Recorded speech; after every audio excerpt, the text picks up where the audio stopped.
Some people cry in public. They wear their emotions openly.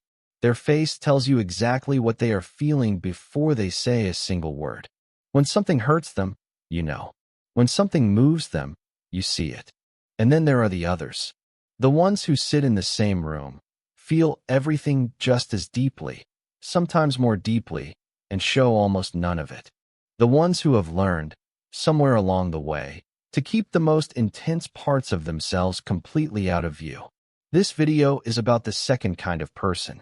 Not because they are damaged, not because they need fixing, but because they are one of the least understood psychological types that exist, and most of them have spent their entire lives being misread by the people closest to them. Today we are going to explore the psychology of people who feel everything but show nothing. Where it begins, what it costs, the hidden strengths it builds quietly over years, and the one thing that almost nobody understands about emotional silence, including the people who live inside it. If you have ever been told you seem cold when you were actually breaking, if you have ever sat with something unbearable and watched the world move around you as if nothing was happening, if the people who know you least think you are the calmest person in the room, while the people who know you best know something else entirely, this is for you. Here is what most people get wrong about emotional suppression. They assume it is the absence of feeling. They look at someone who does not cry, who does not react, who sits quietly when everyone else is falling apart, and they conclude that this person must not feel as much, must not be as affected, must be somehow tougher or colder or more detached from the experience of being human.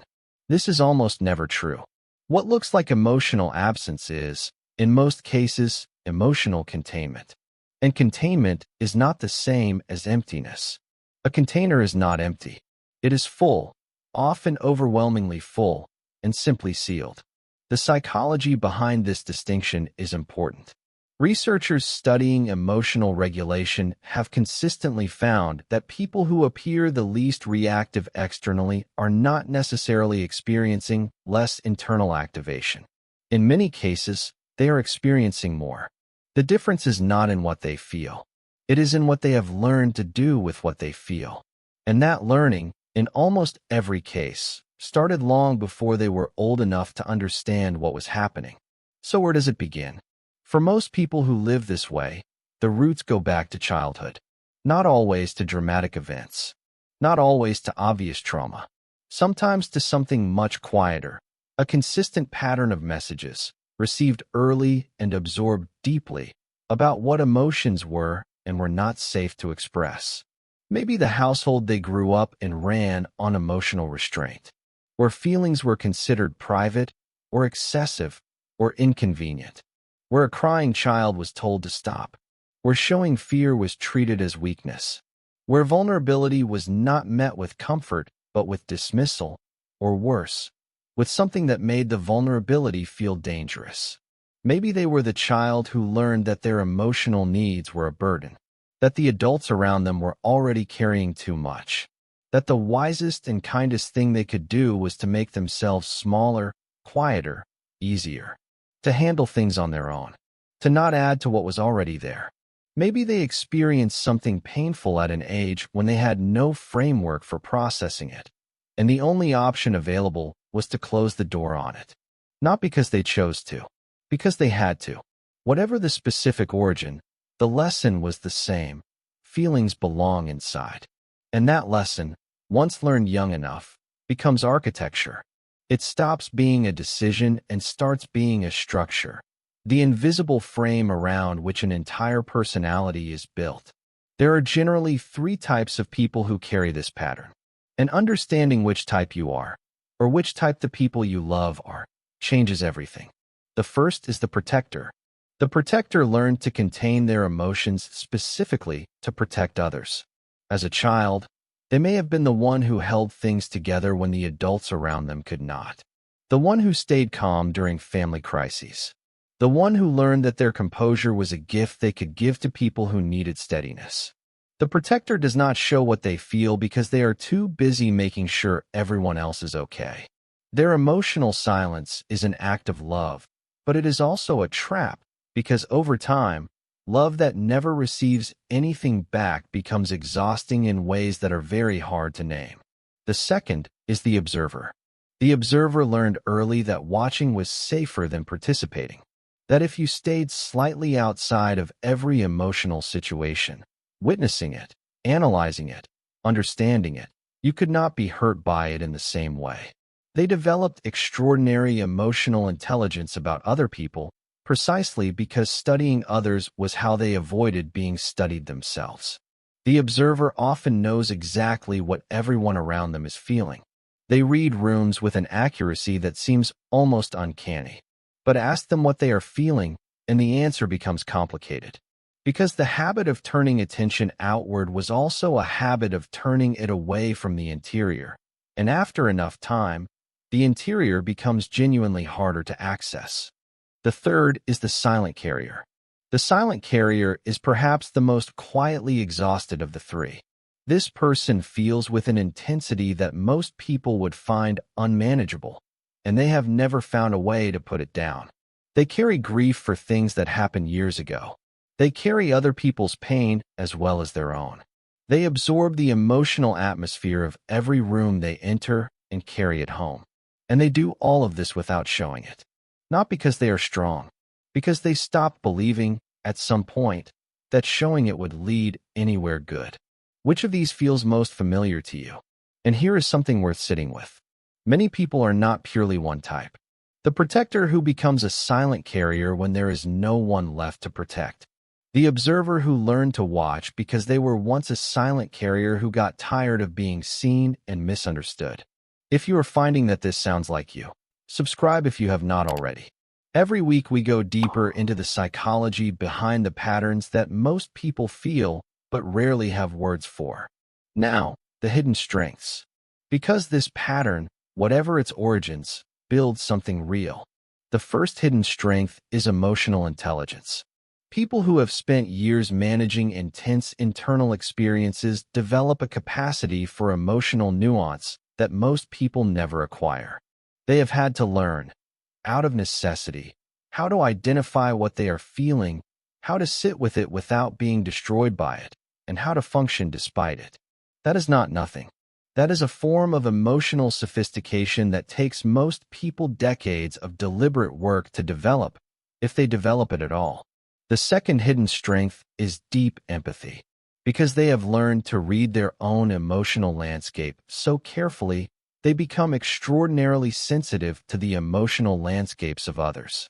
They notice the things people are not saying. They catch the shift in someone's energy before anyone else in the room does. They understand, without being told, when someone is struggling, because they recognize the specific texture of carrying something alone. The third hidden strength is endurance. People who feel everything and show nothing have developed a capacity for sustained emotional effort that is genuinely uncommon. They have sat with things that would have visibly broken other people, and they have kept going. That endurance is real. It has costs, significant ones, but it is also a form of psychological strength that cannot be faked or borrowed. Now, the shadow side. Because this needs to be named honestly. The same containment that protects also isolates. When you have spent years keeping your emotional interior private, a specific kind of loneliness develops. Not the loneliness of being alone. The loneliness of being with people who do not know what you are actually carrying. Of being in relationships that feel, on some level, surface. Not because the other person does not care, but because you have never fully allowed them in. This loneliness is particularly painful because it is invisible. From the outside, you may appear to have everything you need. Good relationships, people who love you, a functioning life, and inside, a persistent sense of being fundamentally unknown by the people you are closest to. The second shadow is emotional exhaustion. Containment requires constant energy. Every feeling that is not expressed still exists. It simply moves inward. And inward feelings require processing. Often more processing than expressed feelings, because they do not have the release that expression provides.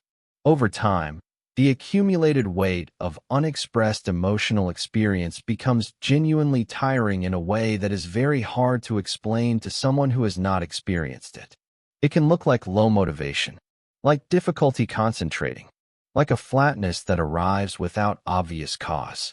And because the person carrying it has learned not to show what they feel, they often carry this exhaustion silently as well, adding it to everything else. The third shadow is the misread identity. People who show little often become the person in every group that others project onto. They are assumed to be fine because they appear fine. They are assumed to be strong because they do not visibly struggle. They are called the rock, the stable one, the person who always holds it together.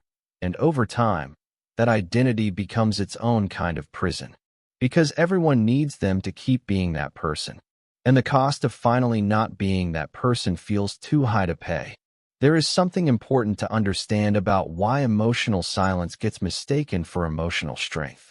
Strength, in most cultural narratives, looks like not being affected, like stoicism, like moving through difficulty without visibly breaking.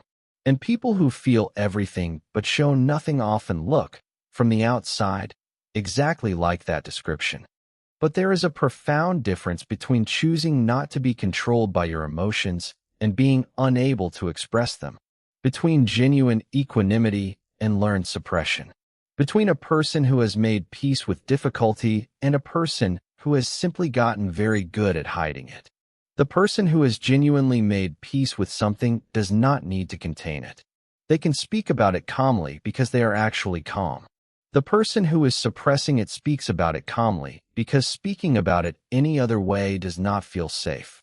From the outside, these two people can look identical. From the inside, the experience is completely different.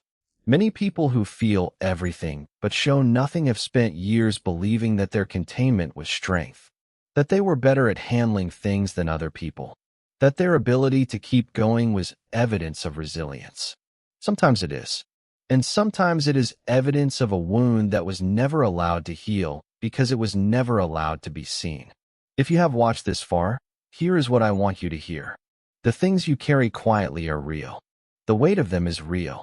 The exhaustion of managing an intense interior life while presenting a composed exterior, that is real, and it is significant, and it deserves to be acknowledged even if no one around you has thought to acknowledge it.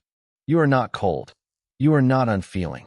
You are not the stone-faced, emotionally unavailable person that some people may have decided you are based on your surface. You are someone who learned, at some point, that the full expression of what you feel was not safe.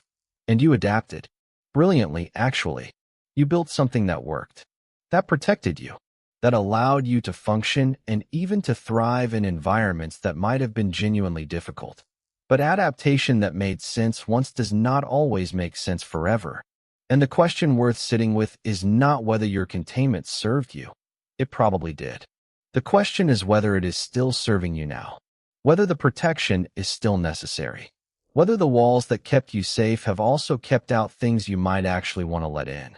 That is not a question with a simple answer. It is not a question you have to answer today.